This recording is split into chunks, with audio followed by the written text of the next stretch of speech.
3 times with 3 different orthopedists, I was recommended knee replacement. I did not want to have a total knee replacement if I didn't have to. Rather than having surgery, I decided to do some research. I went to doctors and they wanted to do surgery, they wanted to put artificial knee. I did not want to get my knee cut open.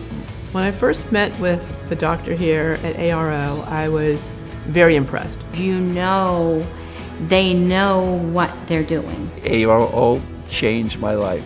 I cannot express the gratitude and the feeling of joy that I have inside for the doctors that helped me here. Thank you so much. I love you all because you really gave me back my life.